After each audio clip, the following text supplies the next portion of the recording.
Au nom du Père et du Fils et du Saint-Esprit. Amen.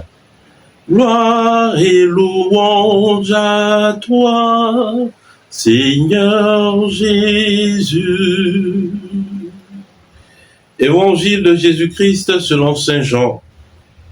En ce temps-là, après avoir guéri le paralysé, un jour de sabbat, Jésus déclara aux Juifs, « Mon Père est toujours à l'œuvre et moi aussi je suis à l'œuvre. » C'est pourquoi de plus en plus, les Juifs cherchaient à le tuer, car non seulement il ne respectait pas le sabbat, mais encore il disait que Dieu était son Père, et il se faisait ainsi l'égal de Dieu. Jésus reprit donc la parole. Il leur déclarait, « Amen, amen, je vous le dis, le Fils ne peut rien faire de lui-même. Il fait seulement ce qu'il voit faire par le Père. Ce que fait celui-ci, le Fils le fait pareillement. Car le Père aime le Fils et lui montre tout ce qu'il fait. Il lui montrera des œuvres plus grandes encore, si bien que vous serez dans l'étonnement. Comme le Père, en effet, relève les morts et les fait vivre, ainsi le Fils, lui aussi, fait vivre qui il veut, car le Père ne juge personne. Il a donné au Fils tout pouvoir pour juger, afin que tous honorent le Fils comme ils honorent le Père. Celui qui ne rend pas honneur au Fils ne rend pas non plus honneur au Père qui l'a envoyé. Amen, amen, je vous le dis. Qui écoute ma parole et croit en celui qui m'a envoyé, obtient la vie éternelle. Il échappe au jugement, car déjà, il passe de la mort à la vie. Amen, amen, je vous le dis, l'heure vient, et c'est maintenant où les morts entendront la voix du Fils de Dieu, et ceux qui l'auront entendu vivront.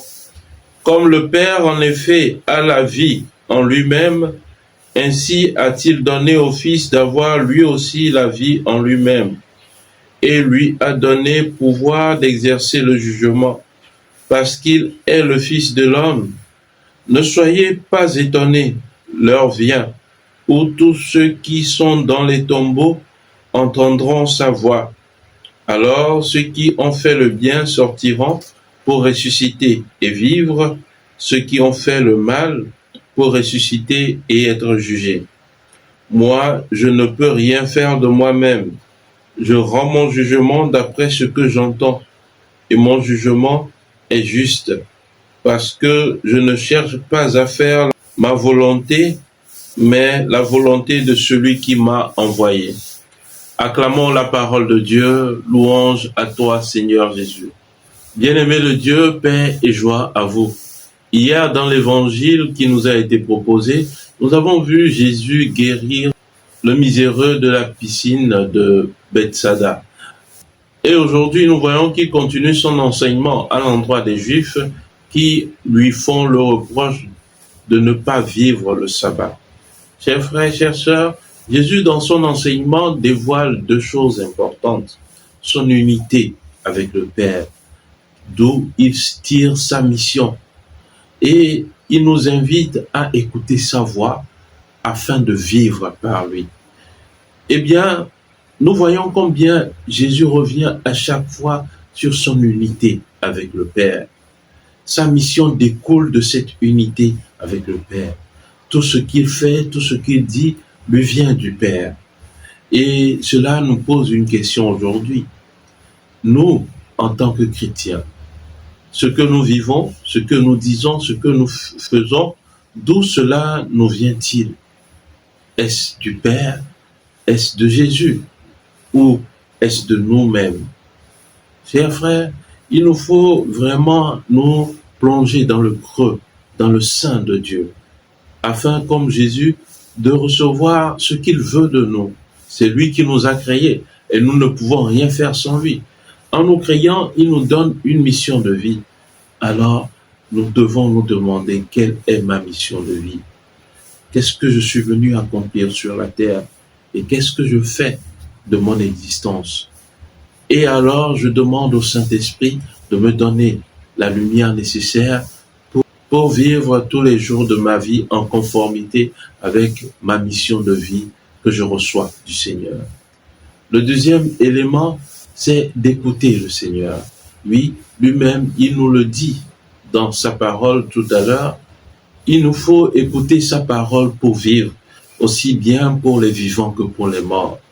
C'est cette parole qui nous a créés. Et sans cette parole, nous serons toujours plongés dans des zones de mort, dans des lieux de mort.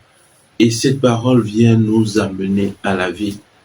Alors, je peux me poser la question, si je donne vraiment du prix à l'écoute de la parole de Dieu, est-ce que la parole de Dieu change quelque chose en moi?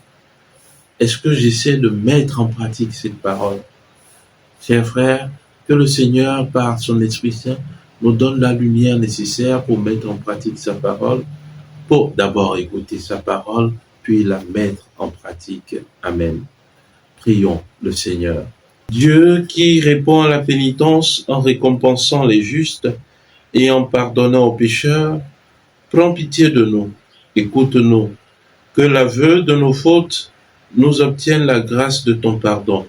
Par Jésus-Christ, ton Fils, notre Seigneur, qui vit et règne avec toi dans l'unité du Saint-Esprit, Dieu pour les siècles des siècles. Amen. Et que Dieu Tout-Puissant vous bénisse, lui qui est Père et Fils et Esprit Saint. Amen. Excellente journée de prière, de travail, et que les bontés de Dieu sans cesse vous accompagnent. Amen.